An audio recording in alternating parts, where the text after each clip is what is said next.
Okay, in this third section, we're going to be talking a little bit more about food safety. We're also going to be discussing some important points on medications and food labels. As you can see in the previous section, we spent a little bit of time on the food supply continuum, and we were able to observe how important each of those segments are in the food supply. And it's important to point out that whenever any of these or any of the food gets compromised in any of these segments, that the industry as a whole gets bad publicity. Not only the producer, but the people that handle all this food. And that's some of the negative publicity that we want to remove from ourselves, and thus this is why you're going through this training, because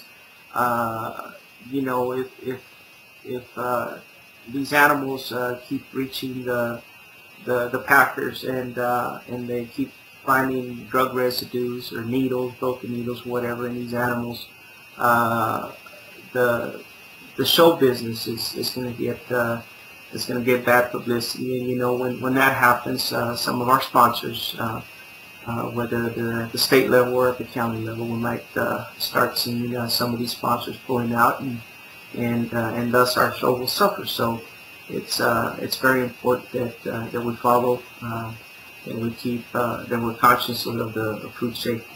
Okay.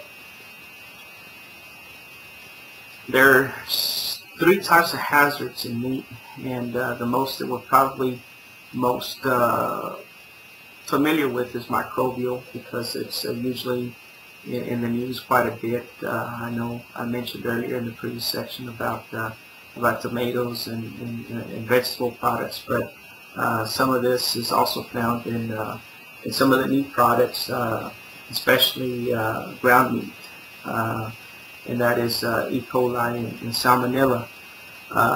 The next type of hazard is also chemical, which is also very important, and that is antibiotic residue, and that usually comes about as a result of not observing the withdrawal periods in some of the medications and feed additives that we use. And the third, and probably the least common, is the physical. We usually don't find broken needles or anything in our meat products, but they have been found, and that's why it's noteworthy of mentioning.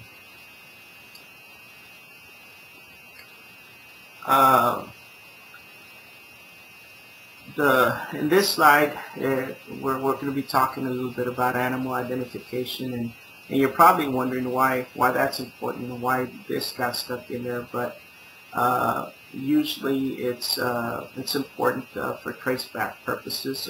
Whenever there's an animal that reaches a packer or any segment in that food supply continuum, it's important that if that food product is compromised in any way, that they're able to go ahead and trace it back to where this animal came from. So some of the things, some of the identification tools or methods that they use in cattle are brands, ear tags, tattoos, and nose prints, and I think those are some of the things that you see whenever you validate your animals before you bring them to the show.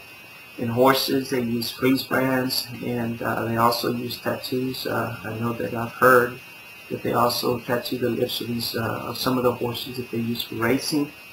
On swine, they use ear notches, tattoos, and ear tags, and we'll spend a little bit of time later on how to read some of these ear notches on pigs. And on sheep, they use tattoos, ear tags, and nose prints. And on goats, they also use tattoos and ear tags. So, like I said, it's important for traceback purposes. Okay, next we're going to look at ear notching on swine.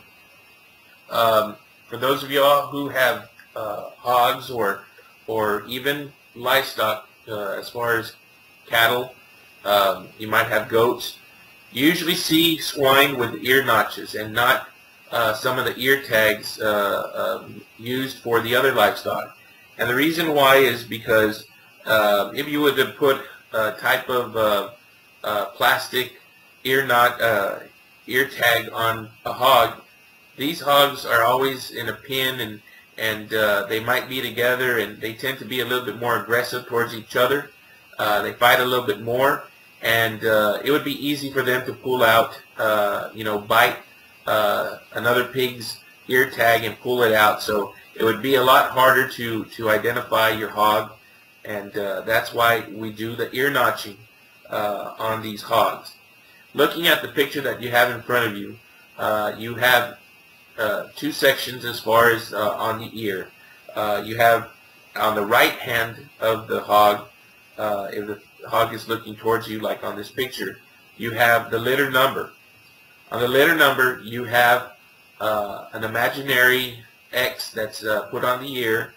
Looking at the lower bottom of the ear of the hog, we identify them with certain numbers, and this goes with all hogs. Looking at the bottom, you have the number 1. As you go up the ear, you have number 3.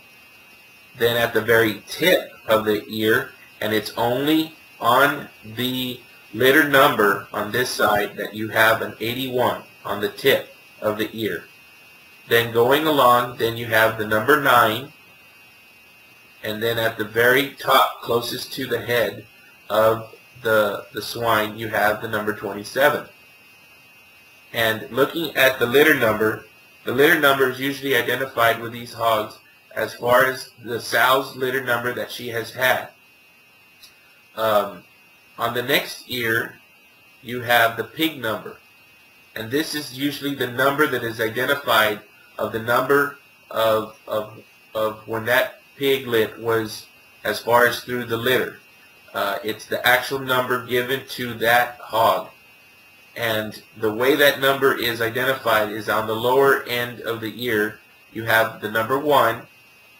Going up the ear, it's identified with the number 3, and at the very top you have the number 9.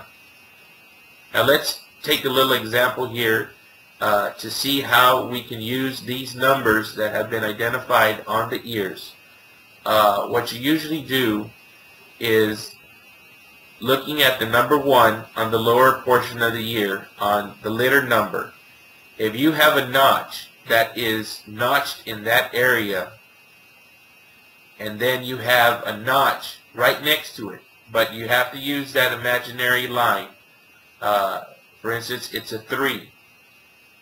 What you do is you add those two numbers. If that ear only had a notch on the area where the 3 is and the notch where the number 1 is, you would add those two numbers up to get your number 4.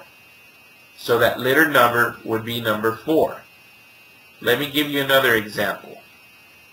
If you had on the hog's right ear, which would be the litter number, if it only had one marking on that ear, and that marking was where the 81 is, that litter number would be 81. Let's just look at another example. Say if on that right ear of the hog you had the notch once again on the 81. There was only one notch there. And then you saw another notch at the very bottom where the number 1 is. What would the number, as far as the litter number, be? It would be 82, because all you're doing is you're adding the numbers. There are some times where, if, once again, another example, if you had a notch where the number 1 is, and also, say for example, if you had a notch right next to the number 1, right closest to the cheek of the hog, if there was another notch there, it's still in that area where the number 1 has been categorized. So if you have two notches in that number 1 area, it would be 2. You would add up the 1 and another 1. So that litter number would be number 2. Let's go ahead and look at the pig number on the other side, just to clarify, and hopefully it'll make it a little easier for you. If you had a notch where the number 3 is. See how you have that imaginary X? The 3 is on the lower portion towards the tip of the ear. If you had a notch right there where the number 3 is, and right next to it, above, in between the tip of the ear and where that notch is, where the number 3 is, if there was another notch there, then you have actually 2 notches in that 3 section. So it would be taking the 3, the number 3, and adding another 3, which would be 6. And your pig number there would be 6. So basically all you're doing is you're adding your notches depending on that section of the ear where it is. Take a little bit more time to look at this and study it, and hopefully you'll find your way to being able to identify the litter number or the pig number. If you have more questions on this, I know it's a little hard looking at this picture, but contact your county extension agent or your ag science teacher. They can go ahead and help you out a little bit more to make it easier. Reading the medication label. There are certain things to look at, and we'll cover some of these a little further down on our presentation, but I'm just going to elaborate a little bit on them. The expiration date. The date. This is important as far as on your medication bottle. When you purchase medication, you need to make sure you look at the expiration date, because if the date is expired, chances are that that medication that you're using is not going to be potent enough to do what it's supposed to do. It's just like if you were to go to the doctor and the medication that they had for you was expired. You don't want that product to be used on you, because it's not going to make you feel better. Your money's going to be lost, and it's just going to be going down the drain. So make sure you look at the expiration date to make sure that medication is going to do what it's supposed to do. The lot number. Lot number is used to identify that actual medication that you purchased. The dosage. Looking at the dosage being used. It's very important. How much of that product is going to be used for whatever it is, whether it's a horse, whether it's a goat or lamb. You need to know how much you're supposed to administer to that animal. Warnings. It'll give you warnings there on the bottle as far as how careful you're supposed to use that product, how that product is not supposed to be used and mixed in with another type of product that you're trying to add in that syringe. It's not recommended for you to use 2 different type of medications through that same needle, because you might run into some chemical reaction problems, and it is not going to work the way it's supposed to, and you're going to lose that product. Looking at cautions, these are some other things. Be cautious as far as that medication being used on that animal. Also some cautions that you might use on yourself. Some of these medications, if you get them on your hands, you need to make sure that you read the bottle, and it tells you there what you are supposed to do about washing your hands and taking those precautions. The application methods, how are you going to apply and administer that injection, as far as the locations, what size of needle you're supposed to use, and so forth. We're going to discuss these a little further on through our presentations. Followed with the precautions that you're supposed to look at when administering these medications, the active ingredients that is being involved with these medications being administered to the animals. It's important that you know about these different types of ingredients. Your local veterinarian might be administering some of those ingredients that might be that need to be provided by a veterinarian, other than if it's over-the-counter types of medications that you could administer yourself. But all these are labeled on the bottle that you can go ahead and read. The trade name. what is the name of the product that you're buying. There's different companies that have as far as the same ingredients, but they are produced differently. And these things, as far as your ag science teacher or your county extension agent might give you some advice whether you have an animal that is sick, as far as the treatments that you probably need to look at, as far as the ingredients, depending on the trade name of that brand that you're using. As far as prescription drugs, the prescription drugs are available only from a veterinarian. They must be used according to the label's instructions. So once again, what it says as far as prescription, it's being prescribed by a veterinarian, by a doctor. Over-the-counter drugs available without a prescription. For example, just like for yourself, if you have a headache or so, you can go and buy some medications at Walmart that might take care of the situation. If those medications don't work, then you're going to have to go see a veterinarian, or in this case a doctor, and with your livestock it would be a veterinarian, to make sure that there might be some other type of medications or ingredients that you can only get from a prescribed veterinarian. So over-the-counter drugs, they're available with without a prescription.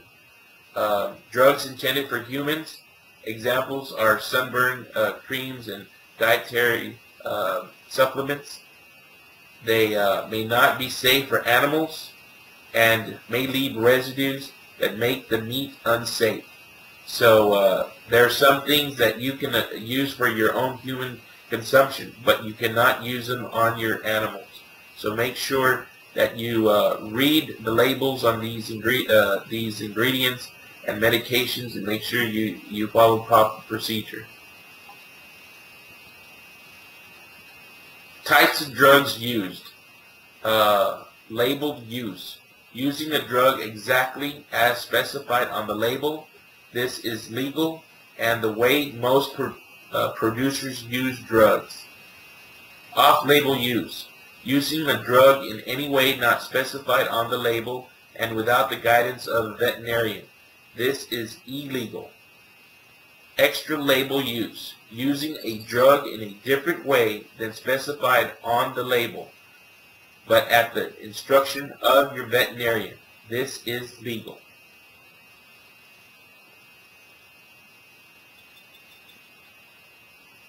Okay. You must follow the label when using feed additives.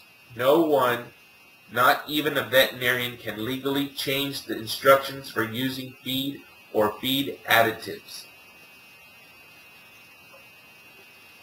Alright, what we're going to do now is we're going to look at a label that if you went to go to a feed store that you would find, and you need to read it.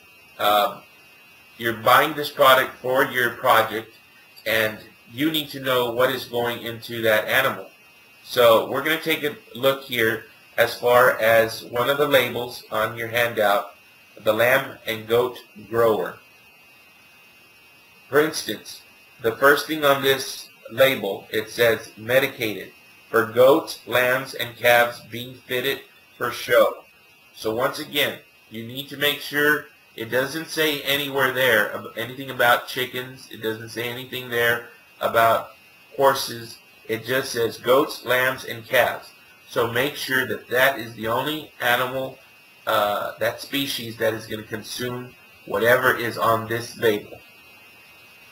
Also looking at guaranteed analysis, you have your different contents in there.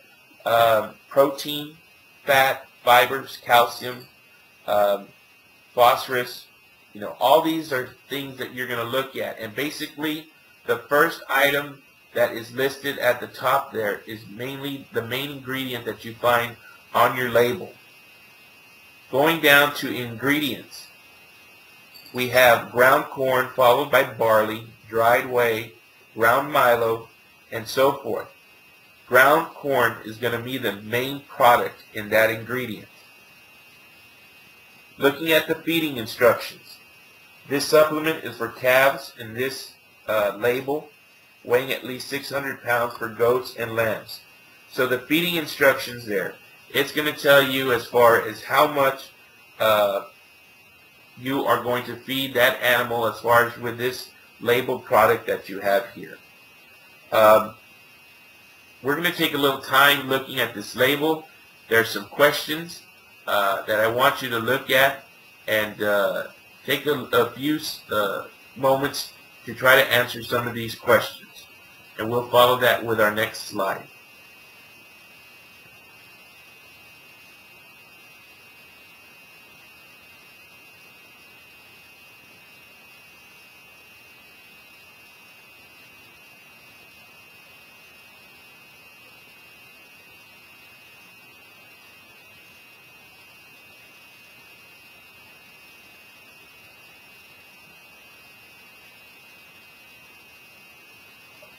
Okay, if you haven't finished some of these questions, take the time to use this handout and answer those questions later. But for the time being, we're going to go ahead and go over our answers here. Number one, what is the main ingredient in this feed? Like I mentioned earlier, usually the first ingredient there will tell you which is the main ingredient. In this case, it would be ground corn. Number two, what is the crude protein level? Our crude protein level will be 10%. Our next question, what is the minimum crude fat level of this diet? And our answer is going to be 5%. Number four, is ground milo included in the ingredient of this diet? Our answer is yes. Number five, how much ration should a 125-pound lamb be fed? And our answer is going to be 10 ounces. If you look at the label, just find, as in this area, in this case, looking at the ration, finding the 125 pounds as it says there, listed for lambs, and you'll find your answer. You just need to find the location as far as where you would find the feeding instructions in this case. When should this supplement be fed to the animal? And the answer is any phase of the feeding process. And our last question here, what are the minimum and maximum calcium levels of this diet? And our answer is the minimum of 0.7% and the maximum of 1.0%. Okay, you have another label to look at, but what we're going to do is you're going to take this handout with you, and at your own time, take this time to answer those questions that can help you for later on during the testing of this actual program that you have. These questions will continue to help you, and just take your own time to answer these questions.